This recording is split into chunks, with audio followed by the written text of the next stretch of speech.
Howdy, guys, and welcome to a recap of episode 11 of Survivor Season 41. And welcome to Cliff Notes from a long way away from that island. Episode 11, we're almost done. We only have a couple more episodes. It's not like Big Brother where you got 35, 36, 37 episodes. No, we're on episode 11. We've only got a couple more to go. We're getting incredibly close. So much action-packed been taking place. It's been an incredible season. So before we talk about what happened in this episode, real quick refresher, what happened last week? Well, we lost the queen of Survivor Season 41. We lost Shan, amazing strategic player. I think we're going to miss her. I loved watching her play, loved watching her hum along and everything else. But I certainly understand why the other castaways, why Ricard felt it necessary to go ahead and cut her loose. But doesn't mean I'm still not going to miss her. But we did lose Shan last week. So now, a few questions coming into this episode. First of all, where does Ricard land? He got out who he considered maybe his biggest threat, but also his tightest connection. So where does Ricard land in this new equation? And how is Liana going to take being basically betrayed, blindsided by the vote last week? Is she going to hold against Danny and Deshawn for betraying Shan? Well, yeah, of course she is. We'll find out here momentarily. But certainly some questions, certainly some flipping going on, some hurt feelings, some people looking for new places to land, and we find out all of that this evening. So sure enough, as we get into the episode itself, right after Tribal, the same night, and I think this is night number 19 or so. Remember, they're only going to be out here for 26 days, so they're in the last week of being on this island. That is amazing. But right after Tribal Council, we see Liana just absolutely launching into Danny and Deshawn, saying, we had it. The four of us, we could have gone to the very end. Y'all screwed it up, guys. But Danny and Deshawn, they're kind of backtracking. They're blaming Ricard. They're saying, look, we didn't have a choice. We were in the minority at that point in time. There were four of us that they had the advantages, the votes. We couldn't do anything about it, Liana. We had to let her go to protect ourselves. Well, if they had really wanted, they could have told Shan what was going on, gotten Shan to play her idol, and probably sent out Erica instead. So there probably was a path for the four of them to stay alive. But no love lost between Shan and Deshawn, right? Deshawn was already upset. He was ready to cut her loose anyway. So they're not saying that. They're blaming it all on the other side, saying we couldn't do anything, Liana. We know it's a little bit more to it than that. But meanwhile, so they're a little upset that their position is not nearly as strong as it was just last week ago, right? But on the other hand, over with the other group, we've got Xander and Erica that really are celebrating as they now realize that for the first time, they're potentially on the majority side. We now have four people on that side as opposed to Deshawn and Danny and Liana on the other side. So Xander and Erica are realizing that, man, how quickly things flip in this game, right? When you only have 7 people left, it doesn't take a lot. So they're realizing that they're on the top side. Not only do they now have the advantage, the majority potentially, but Xander still has his idol and he still has that extra advantage. Well, I don't know how much of it is luck, how much of it's gameplay, how much of it is other people representing themselves as bigger targets. But for Xander to get this far, to have won some competitions, to have not had this idol flushed of his, phenomenal. I am amazed. So Xander is in a pretty good spot right now. And he knows it, and he's talking a lot about it, and it's a little bit one of those foreshadowings. The more I saw in this episode, Xander saying, I feel it's so great. This is fantastic. Don't get too far ahead of yourself, Xander. Don't get too cocky, because we know what happens when you start seeing that in the episode, right? So a little bit worried for Xander, but yeah, he is in a good position. So go back to the other group for a second, and Deshawn in particular. Now, if you remember, as Shan went out the door, she called Deshawn a snake, and she told Ricard that he was going to be the one to get her vote for $1 million if he was in the final 2. Deshawn is not happy at all that Shan did that she called him out, and that she gave Ricard props as well. But Ricard talking about it, he's got a pretty good point. He's talking to Deshawn. He says, look, Shan knew that I was a target. She was behind it. I mean, she behind it, man, maybe not, but she knew that y'all were gunning for me, that I was a target, that I was having to do what I could to try to survive, to try to protect my position. And so Ricard's saying, I think Shan understood that it was a strategic move that I was doing. And I think that's why she's not as upset with it. Whereas with Deshawn, Shan probably didn't have as much understanding. She didn't see Deshawn as being as much of a target last week, as having to resort to sending Shan out the door. And I think that's a difference. She just didn't see Deshawn as being up against the wall as much as Ricard was. And so she's a little more upset with it. But that's what I think. Deshawn's not seeing it that way. Deshawn is just upset, and it's going to be a theme throughout kind of the entire episode that he just doesn't like the fact that he got called out, and we'll hear some discussions about it as well. But having said all that, I still think Shan not calling out, but Shan telling Ricard that he had her vote for $1 million. I think that hurt Ricard more than calling Deshawn a snake hurts him. I think. Now, we'll find out. It's Deshawn, as upset as he is, he's got to be careful.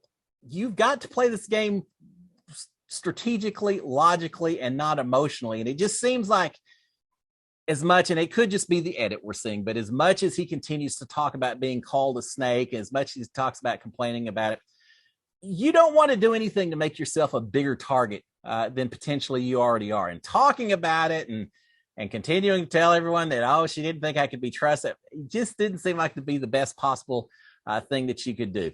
It would seem to me at this point in time, Liana seems like she's the next probable possible target from this group, given that Shan already went out and we knew how tight Shan and Liana were. So Liana very likely would be the next target within this group of three. So if I'm Deshawn, I'm going to do everything I can to distance myself from Danny and even more importantly from Liana. Let the group of four, the majority now, let them vote out those two if possible. If Deshawn can do whatever it takes to get to a final five, anything can happen. You win one immunity competition, suddenly you're in the group of four. Lots of things can happen. Deshawn just needs to survive the next couple of weeks. So water under the bridge. You can't keep focusing on what Shan said. Distance yourself from the other two and hope that you can just survive a couple more rounds. Just my own personal opinion at this point in time. But instead, we see Deshawn really trying to play nice with Liana as much as possible. Or maybe he's just doing a good job of playing both sides. And there's probably nothing wrong with that either. But he is certainly trying to smooth the relationship out with her. But Liana, she's not having any of it. She says, I'm out to get Deshawn. She's definitely going to carry a grudge at this point. She's holding Deshawn primarily responsible for getting Shan out the door. She's going to do what it takes to get Deshawn out. So Deshawn, Liana, it was Deshawn and Shan that didn't get along so well. Now it's Deshawn and Liana, who certainly are targeting each other. At least Liana is targeting Deshawn, which works out pretty great for Danny. Danny is staying quiet, which I think is a great plan. For whatever reason, Danny has not really had a lot of target on his back this season. He's a former NFL player. Everyone should assume and know that he athletically is a great player. He's got a great social game. Everyone seems to like Danny. Why hasn't he had more of a target on his back? I think it's because he's a pretty good player. He's flown under the radar a little bit, and people just haven't noticed him so far. It's kind of interesting how well he has played the game and how well he's been able to just kind of blend in and just not make a lot of waves. And it's intentional. He just seems to have the kind of personality that allows him to do that. But as quiet as Danny is in terms of the conflicts and everything else, we do get to see some confessions from Danny, talking about the anniversary of his dad's death and the impact. I think he was about 8 years old when it happened, and kind of how that impacted the rest of his life. And they spent quite a few minutes talking about that. Nothing at all to do with the game, but I love to see these kind of background stories, just so we can see more who everyone is in terms of their who they are as people, and not just focusing on the strategic part of the game, which I love watching. Don't get me wrong, but it's nice sometimes to step away from the game and find out a little bit more about these people and everything that makes them who they are. So I appreciate seeing that about Danny. It was nice nice getting a little more information about him. So with that being said, we're on to the immunity challenge. No reward challenges this week. We're getting right down to it. Man, it's getting intense. So we go to the immunity challenge, and Jeff had warned us previously, and we find out now again that there's a twist and a risk. That sounds like some kind of drink you gotta have. I'll have a twist and a risk. Now, there's definitely a twist and a risk to this immunity challenge, and it's a good one. So first of all, the competition itself. You have to balance a ball, put a ball on a little rack with some rods on either side, lift the ball up, and you have to hold it for, I don't know, 10 minutes or so at a time. And if anyone drops it, they're out. After 10 minutes, you set the ball back down, you add a couple more pieces so you're holding a little further out, lift it up again. You keep doing it till there's only one person left. We've seen challenges like this before. We've had a lot of these type of challenges, it seems like, this year. I got to say, it seems like season 41, there have been more challenges involving either balance, standing on beams, things like that, just balance, or just straight up 100% focus and just keeping the right mindset as you're doing things like this. So we've had a lot of those kind of competitions. I don't mind it. I mean, variety is great, but personally, I feel like those are the kind of challenges I'd maybe do okay with. So, and I've enjoyed seeing it. But that's what this competition is: holding the ball longer than anyone else and seeing if you can do that. Last one holding the ball on the cylinder wins immunity. But here's the twist, and here's a risk. The twist is that the first person to drop their ball has to play a new game at Tribal Council called Do or Die. That's a little scary, right? That Do or Die competition at Tribal. It's a game of chance. That's all we know at this point in time. It's a game of chance. If you were the first one out of this competition, you have to play a game of chance at Tribal Council. You win it, and not only do you stick around, but you're safe. You have immunity for Tribal for this week. If the game of chance doesn't go your way, you lose, you're gone. There's no voting taking place at that Tribal or anything. You're just out the door. That's tough. That's a tough one. I like the fact that so much is riding on the decision that you make or the first person that goes out.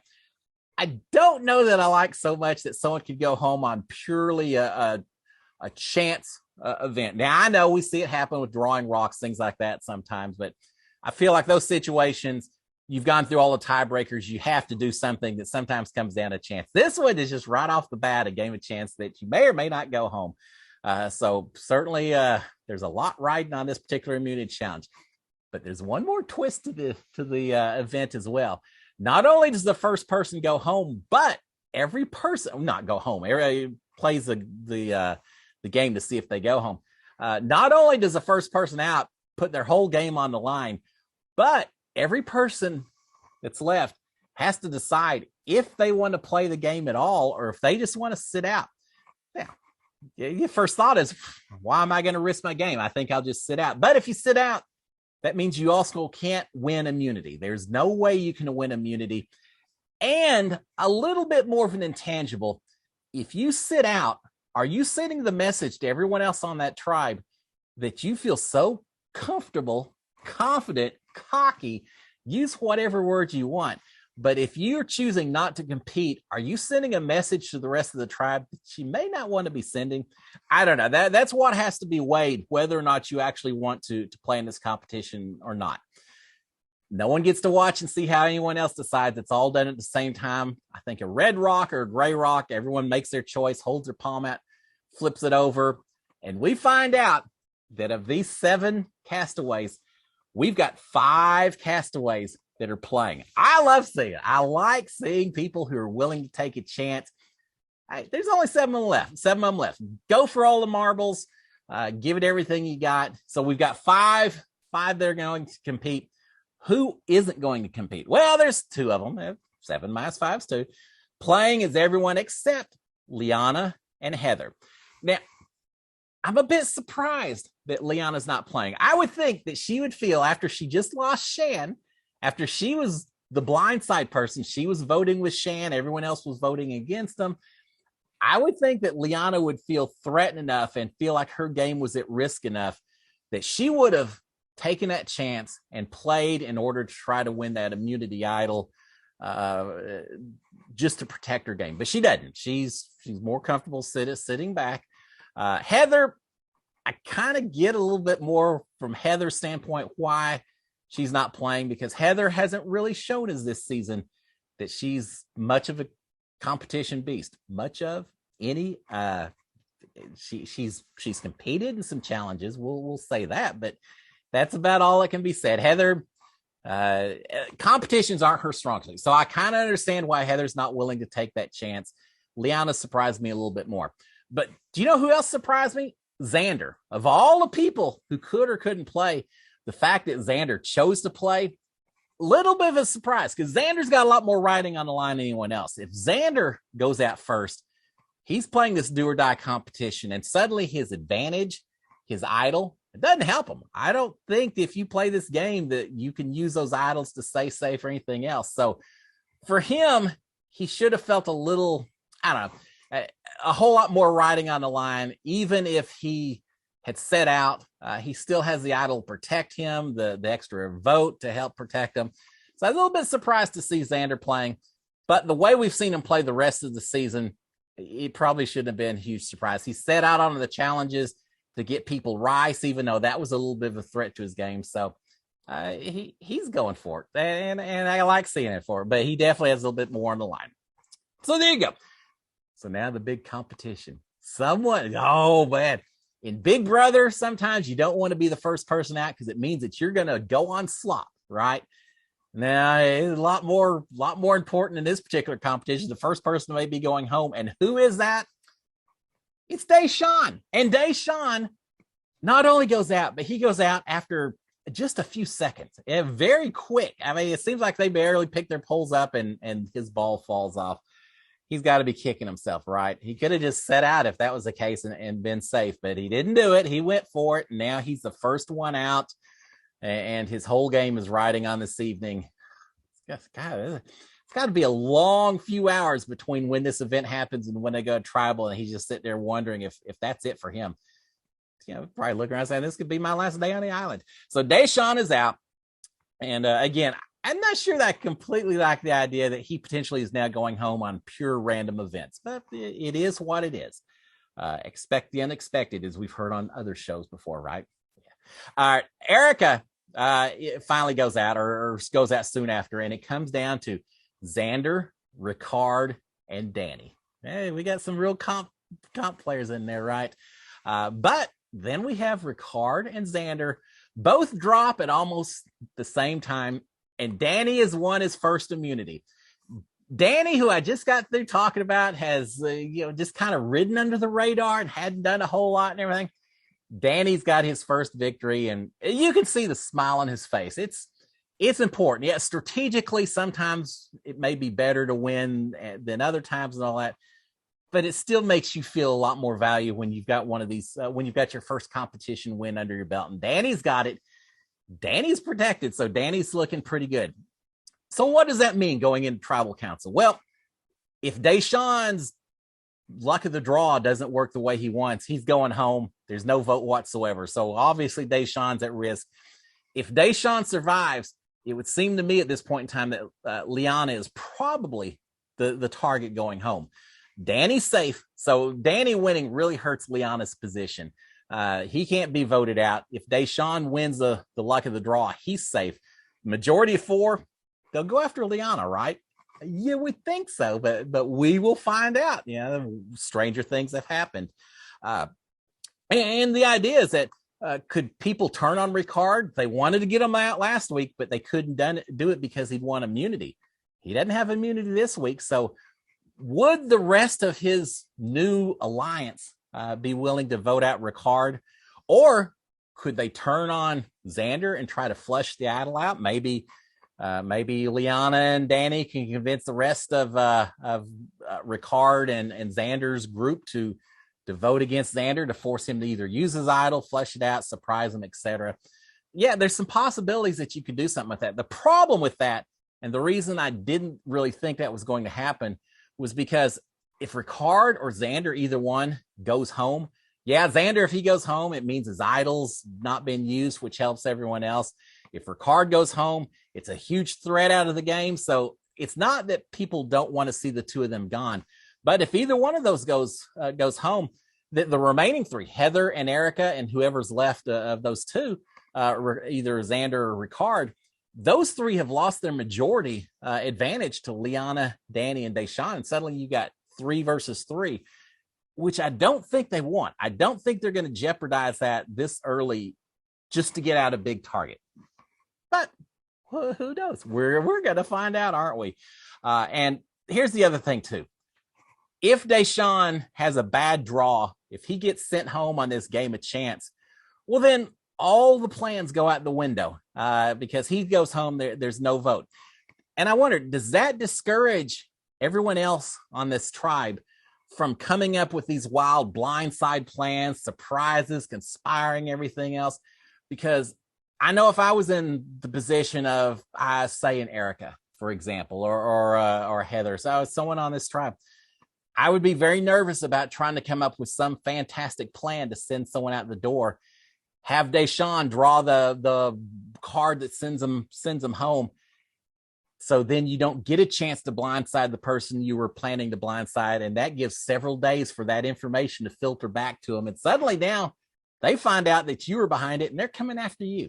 That would be my concern. And so in some ways, I think this game of chance maybe is discouraging people from coming up with any plots that are too exotic, too complex, like we've seen in some of the past few weeks, right?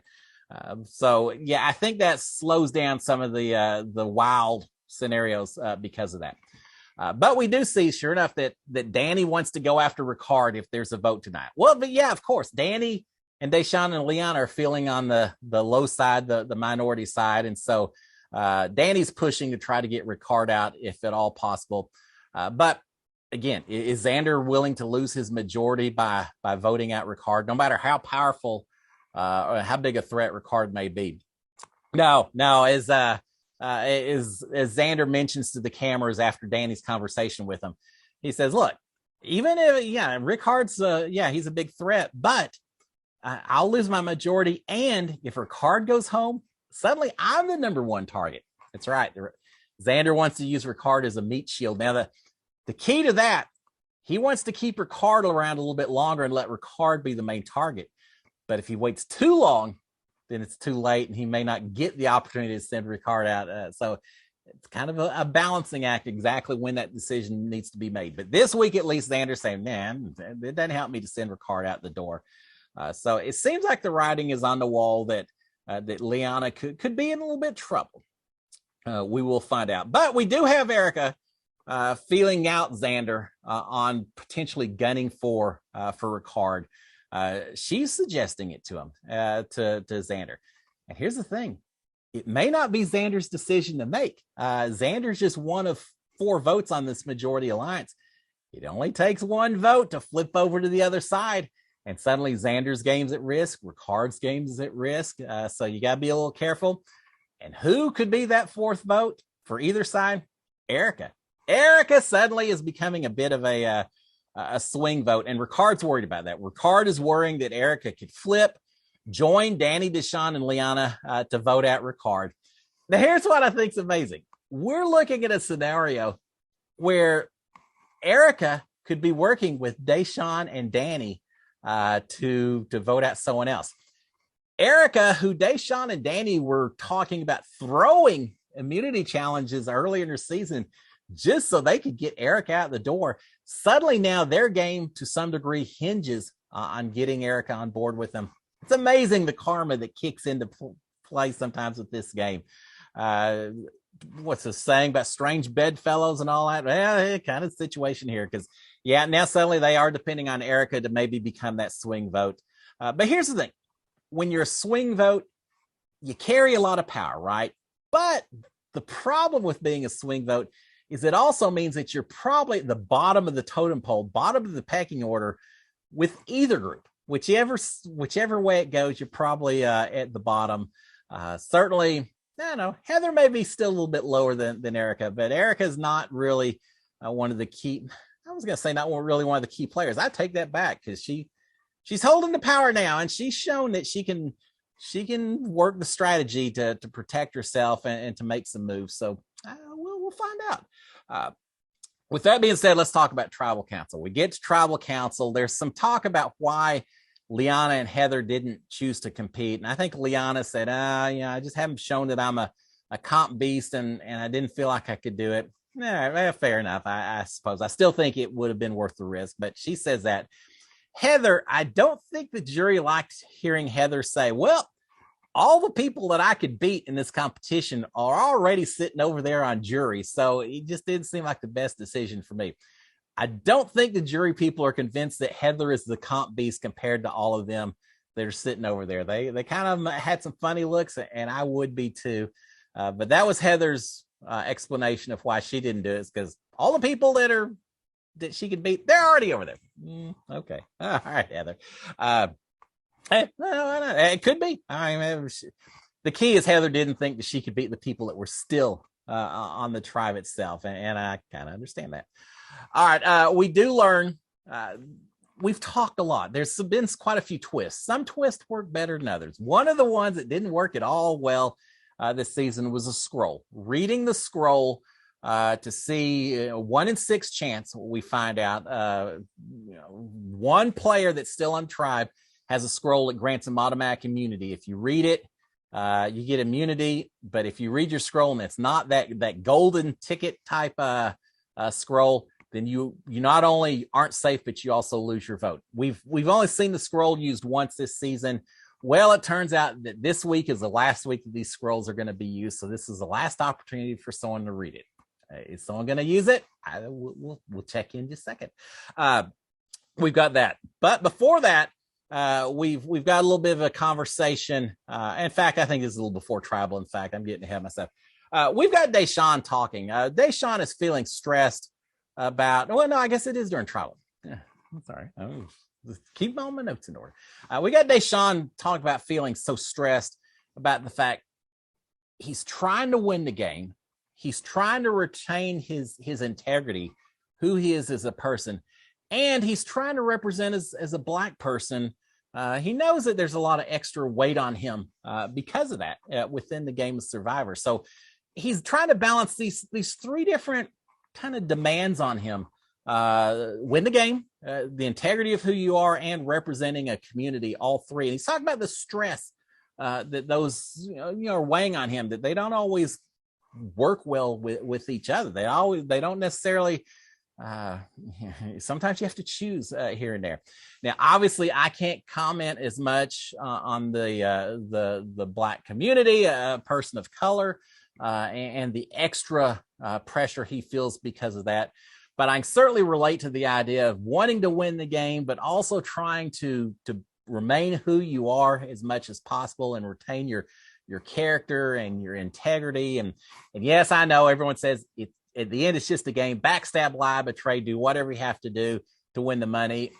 And logically, I understand that, but emotionally, you're who you are. And so I get that part of the conflicts that Deshawn is feeling, but he has expressed that, and he's expressed it very well.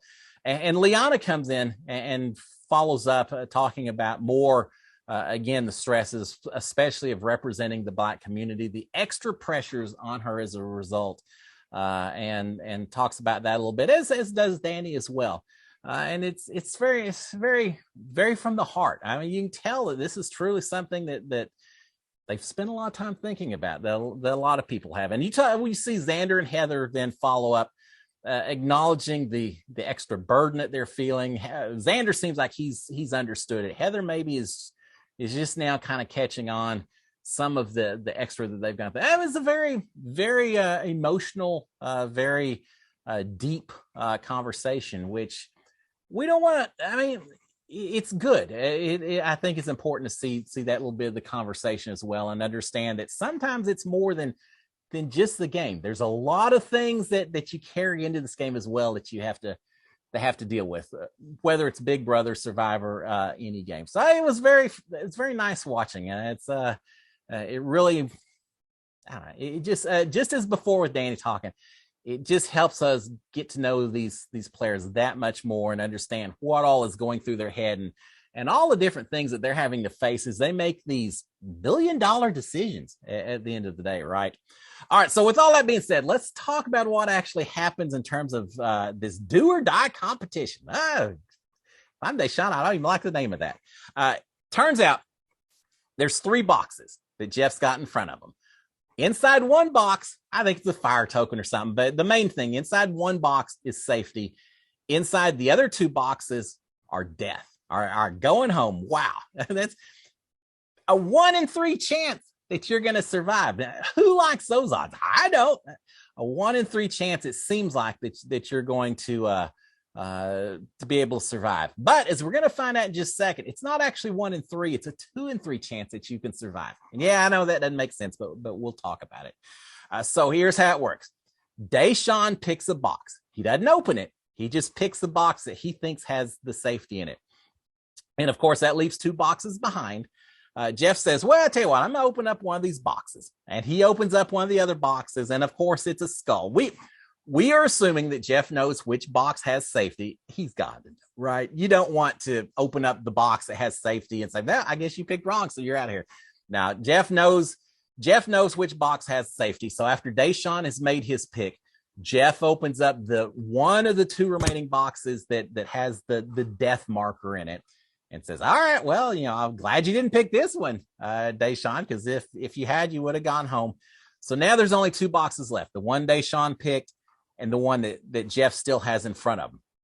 So Jeff offers Deshaun an option, says, look, you can keep what you want, or you can trade boxes with me. It's whichever you want to do.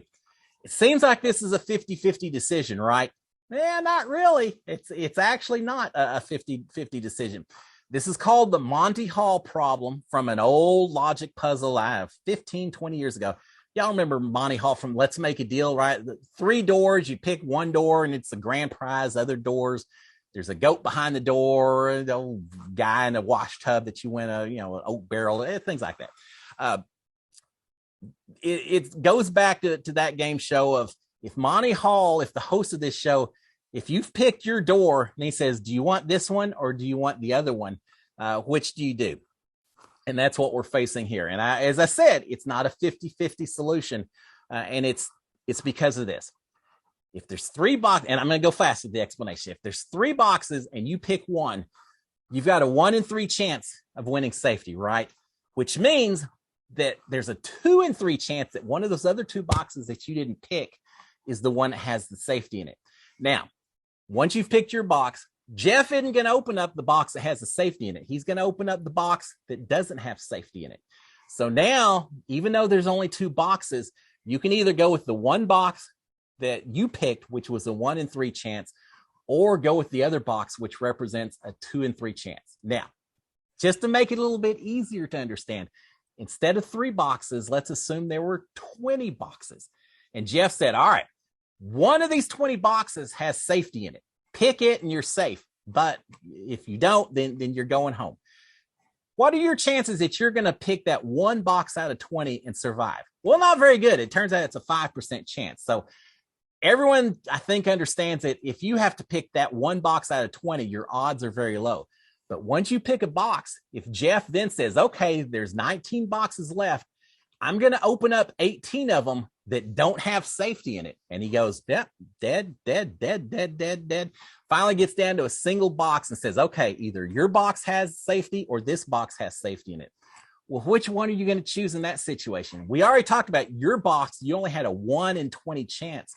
But the other side, Jeff got rid of all those other boxes, but it's still a 19 out of 20 chance that safety was in one of those boxes.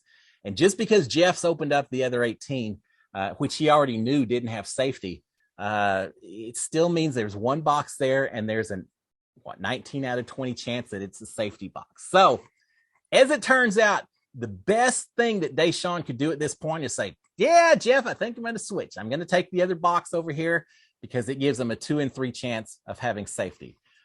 But with all that being said, he doesn't do it. He says, no, I'm feeling pretty good. I'm going to stick with what I've got. And so from an odd standpoint, it doesn't make chance. He only had a 1 in 3 chance of having safety. But you know what? Sometimes the odds don't matter, and it's just what you feel in here and what you feel in here. And in Deshawn's case, he felt right because he picked safety and he won. He stayed safe. I call that winning. So yeah, the odds say that she should have switched. And if he'd done that, he would have gone home. He didn't. A little guardian angel whispering in his ear. So Deshawn is safe. He can't be sent home, which is not good for Liana. Now, Erika is still potential swing vote, right? So we don't know for certain what's going to happen. But there is going to be a vote. People are sweating. They're a little bit nervous about it. But here's the thing. There's no conversations. People aren't jumping up, running around. As soon as he has safety, Jeff doesn't give a chance. It doesn't seem like he says, all right, let's go vote. That's it. Let's go vote. So everyone goes to vote. Now, I thought it was interesting. We still didn't have anyone read a scroll. Liana didn't read her scroll. Xander, Ricard, I kind of understand why they didn't. But I would have thought Liana maybe would have taken that chance. But she didn't. And maybe it's because she was thinking that Erika could be a swing vote. And if that's the case, then you got a 3-3 vote and maybe things change. But no scrolls read. It comes down to the vote, and really it comes down to Erika. Which way is Erika going to go on this thing? And as it turns out, by a 5-3 vote, yes, there's 8 votes played because Xander played his extra vote. By a 5-3 vote, Liana goes home. So yeah, Xander played his extra vote just in case Erika had flipped, because if Erika had flipped suddenly, then it could be what would that be? A 4-3 vote to send either Xander or Ricard home. By playing that extra vote, it at least would have forced a tie, a 4-4 tie at that point in time, at which point it would then be either Liana or whoever they picked on the other side, Xander or Ricard. And I think he just felt comfortable that by playing that extra vote, everything. I think I just screwed up. If he had not played his extra vote, if he played the extra vote, he would have at least forced a 4-4 tie. By not playing the extra vote, if Erika had flipped, Ricard or Xander, which was his bigger concern, could have been sent out the door right then and there. So Xander goes ahead and plays his extra vote just to be safe. As a result, it wouldn't have mattered because Erika ended up voting Liana out anyway, but he's being careful. End of the day, Liana is going home. She's joining Shan. And those two were so tight. And there was a point when they're sitting up on top of that mountain, I really thought they could run this game. And they did for a little while. But Liana, you kind of saw the writing on the wall. When she used her advantage and tried to take that idol from Xander and it didn't work, she created a little bit of a target on herself. Once she lost the protection or the bigger target of Shan, depending on how you want to consider that. But once Shan was gone, I think Liana was in a lot of trouble, and she just couldn't get past this, especially just because she couldn't get Danny and Deshawn on board at the end. It wouldn't have mattered. I mean, they all voted the other way, so they did vote as a group at the end, but it didn't matter because at this point, Ricard had flipped to the other end. The other side had the majority. Liana goes home. I miss Liana as well. She was quite a character on there, and she certainly had it out for Xander, and I don't think that helped her game at all. But well played. She went far. So there you have it, guys. Another exciting episode. I think we only got 2 left. We're getting right down near the end of it. So until then, y'all have a great rest of the week. I will be back to talk about episode 12, and after that, I think we're at the finale. So close. All right, guys, y'all have a great one. SKD 143. Cheers, my friends. Bye.